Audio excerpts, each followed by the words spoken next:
मुंबई में जो एएलपी का प्रश्न आया था, ठीक है, प्रीवियस ईयर में, यानी कि जो प्रीवियस ईयर का एक पेपर मैंने उठाया उसमें मुंबई में एएलपी यानी कि असिस्टेंट लोको पायलट में जो प्रश्न पत्र आया था उसी से अपन यहाँ पे चुनिंदा प्रश्न करेंगे और उसको याद करने की कोशिश करेंगे तथा कुछ न्यूमेरिकल भी देखेंगे, ठीक है, क्योंकि न्यूमेरिकल पार्ट आपका हम जानते हैं कि कमज़ोर होता है, तो आप न्यूमेरिकल को स्किप कर देते हैं, तो आप न्यूमेरिकल को भी देखेंगे और न्यूमेरिकल पार्ट काफ़ी इंपॉर्टेंट हो जाता है अगर आप एएलपी या टेक्नीशियन का फॉर्म भरें तो, ठीक है। तो चलिए शुरू करते हैं आज का सेशन।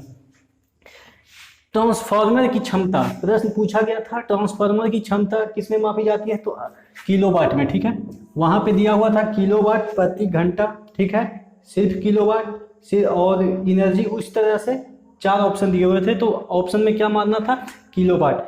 आप अगर बाजार में जाएंगे, छोटा मोटा ट्रांसफार्मर मिलता है इलेक्ट्रॉनिक सामान में जाएंगे, तो उसको अगर बोलेंगे कि हमें एक ट्रांसफार्मर दे दो, तो आपको रिप्लाई क्या देगा, कितने वाट का ट्रांसफार्मर। जैसे आप बल्ब खरीदने जाते हैं तो पूछता है ना कि कितने वाट का बल्ब दे दें, तो वही है कितने वाट का, यानी कितने किलो वाट का ट्रांसफार्मर आपको चाहिए, ये रिप्लाई करेगा अगर मार्केट में जाते हैं ट्रांसफार्मर परचेज करने तो, ठीक है। तो किलो वाट में क्षमता उसकी मापी जाती है, ठीक है।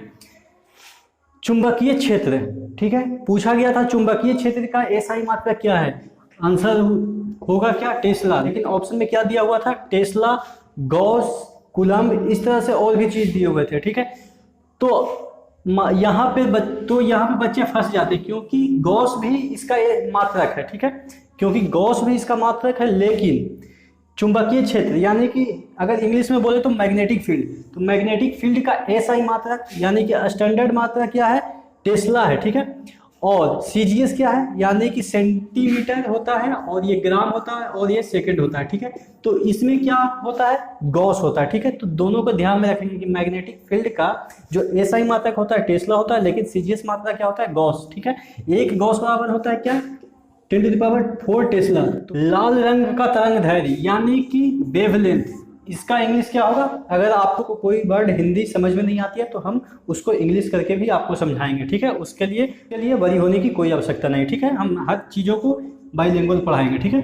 तो तरंगदैर्घ्य यानी कि वेवलेंथ, लाल रंग का जो दृश्य प्रकाश होता है, ठीक है, जो दृश्य प्रकाश होता है वो 7 रंग से बना होता है, लाल से ब्लू तक यानी कि विजियो से बना होता है, ठीक है। तो रेड का सबसे ज्यादा तरंगदैर्घ्य होता है, उसका कितना होता है, ये प्रश्न पूछा गया था, तो अबाउट कितना होता है, 7500 एंगस्ट्रॉम, ठीक है। एग्जैक्ट नहीं है, ये वैरी करता है, थोड़ा इंटरवल में रहता है, लेकिन एवरेज हम निकालते हैं तो लगभग 7500 एंगस्ट्रॉम होता है, ठीक है। और वही नीला का, ठीक है, ये हालांकि नहीं पूछा गया था, ये पूछा गया था, तो हम नीला को भी याद कर लेते हैं, कहीं नीला का भी पूछ दिया जाए, ठीक है। तो नीला का कितना होता है, 4000 एंगस्ट्रॉम। याद कैसे करेंगे 75 को, कि 7 रंगों से बना है, तो 7 रंगों से बना है, तो पहला 7 से स्टार्ट होगा, और 5 डिक्रीज करें तो कितना हो जाएगा, 4000 हो जाएगा, यानी कि 7 बार अगर 500 डिक्रीज करें तो 4000 हो जाएगा, ठीक है। तो इससे याद रखेंगे कि 500 डिक्रीज करना है, ठीक है, 7 बार करना है क्योंकि 7 कलर हैं, ठीक है। तो शुरू में 7 होगा और ये 5 होगा, ठीक है, तो 7500 तो इसका हो ही गया। लेकिन अगर नीला का पूछ दे तो 7 कलर है और उसमें 7 से स्टार्ट यहाँ है, ठीक है, उसमें 500 घटाएंगे तो क्या हो जाएगा, इसमें 500 घटाएंगे तो लास्ट में 4000 हो जाएगा, ठीक है। तो इससे याद रखेंगे कि लाल रंग का तरंगदैर्घ्य कितना है, 7500 एंगस्ट्रॉम है, और नीले का 4000, ठीक है। पारे का प्रतिरोध, पारे का प्रतिरोध 4 केल्विन पर शून्य हो जाता है, यानी कि अगर 4 केल्विन टेम्परेचर है पारे का, ठीक है, तो वो सुपर कंडक्टिविटी शो करेगी, यानी कि उसमें से इलेक्ट्रिक तुरंत फ्लो हो जाएगी, यानी कि उसमें कोई प्रतिरोध ही नहीं रहेगा, ठीक है। तो यानी कि अगर पारे का टेम्परेचर 4 केल्विन कर दिया जाए तो उसका प्रतिरोध 0 हो जाएगा, यानी कि वो सुपर कंडक्टर की तरह बिहेव करना चालू करेगा।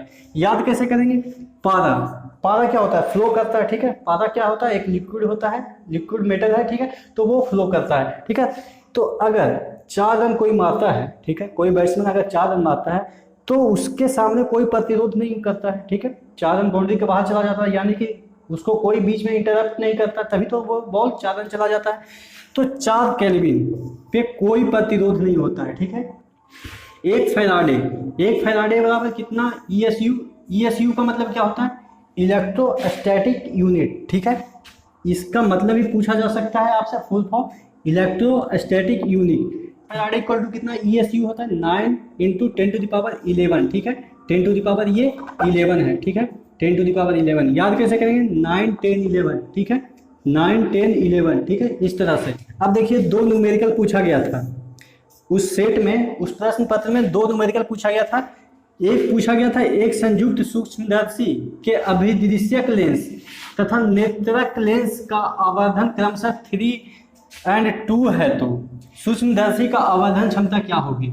अगर इंग्लिश में आपको इसको पढ़ के सुनाए तो one compound microscope having objective lens and eyepiece lens magnification 3 and 2 corresponding, okay, then what would be the magnification of compound microscope। समझ में आई बात कि एक ऑब्जेक्टिव लेंस है और एक आई लेंस है, उसका मैग्निफिकेशन कितना दिया हुआ है 3 and 2 दिया हुआ है, ठीक है। तो कंपाउंड जो माइक्रोस्कोप है, ठीक है, उसका क्या होगा मैग्निफिकेशन, तो क्या होता है टोटल मैग्निफिकेशन क्या होता है कंपाउंड माइक्रोस्कोप का, इंडिविजुअल मैग्निफिकेशन का मल्टीप्लिकेशन होता है, ठीक है यही फॉर्मूला होता है। ये फॉर्मूला आपको याद करनी होगी कि कंपाउंड माइक्रोस्कोप का आवर्धन यानी कि मैग्निफिकेशन क्या होता है इंडिविजुअल मैग्निफिकेशन का मल्टीप्लिकेशन होता है, ठीक है। तो कितना है एक का 2 है एक का 3 है तो टोटल क्या होगा 6, ठीक है 6 मैग्निफिकेशन होगा, ठीक है। आसान क्वेश्चन था, विदिन सेकंड बनने वाली थी, ठीक है। दूसरा क्वेश्चन देखते हैं। यदि गैलीलियो दूरबीन में नेत्रिका और अभिदृश्यक लेंस की फोकस दूरी 1 और 3 सेंटीमीटर है, ठीक है, तो दूरबीन की लंबाई क्या होगी, उस गैलीलियो दूरबीन की लंबाई क्या होगी तथा आवर्धन क्षमता भी बताएं, ठीक है, तथा आवर्धन क्षमता, ठीक है। तो नेत्रिका मतलब कि आईपीस लेंस है और ये अभिदृश्यक लेंस मतलब कि ऑब्जेक्टिव लेंस, ठीक है ऑब्जेक्टिव लेंस, उसका फोकस दूरी क्रमशः कितना है 1 और 3, तो इसका लंबाई क्या होगा और आवर्धन क्या होगा, ठीक है। तो आवर्धन पहले देख लेते हैं। आवर्धन यानी मैग्निफिकेशन की बात कर रहा है। मैग्निफिकेशन क्या होता है F of O upon F of E, ठीक है। F of O objective lens का फोकस दूरी और एफ ऑफ ए आईपीस का लेंस की फोकस दूरी, ठीक है। तो ये क्या हो गया ये हो गया 3/1, ठीक है। याद कैसे करो टेलीस्कोप के मैग्निफिकेशन का फॉर्मूला ये होता है आई और ओ है, ठीक है। ओ बड़ा होता है ABCD लिखते हैं तो O पहले आता है या E पहले आता है, E पहले आता है यानी कि E छोटा वर्ड है यानी कि ABCDE यानी कि 5th लेटर है, ठीक है ये 5th लेटर है। और ये क्या है 15वां लेटर है, ये 15वां लेटर और ये 5th लेटर, तो यानी कि ये बड़ा है तो बड़ा वाला ऊपर रहता है, बड़ा का सिंहासन ऊपर होता है, छोटे लोग नीचे बैठते हैं, ठीक है। तो ये ऑब्जेक्टिव है यानी कि O है, O का अल्फाबेटिकल प्लेस कहाँ पे है 15 है और इसका ई का क्या है 5th है, यानी कि 5 है तो नीचे रहेगा और 15 है तो ऊपर रहेगा, ठीक है। तो इससे हम इसका फॉर्मूला याद कर लेंगे, ठीक है गैलीलियो टेलीस्कोप का मैग्निफिकेशन का। तो ये हमारा मैग्निफिकेशन हो गया, ठीक है।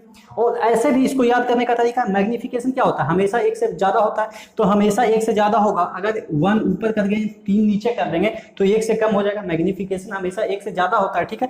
तो हम अगर क्वेश्चन में दिया रहेगा तो जो बड़ा रहेगा उसको ऊपर लिख देंगे।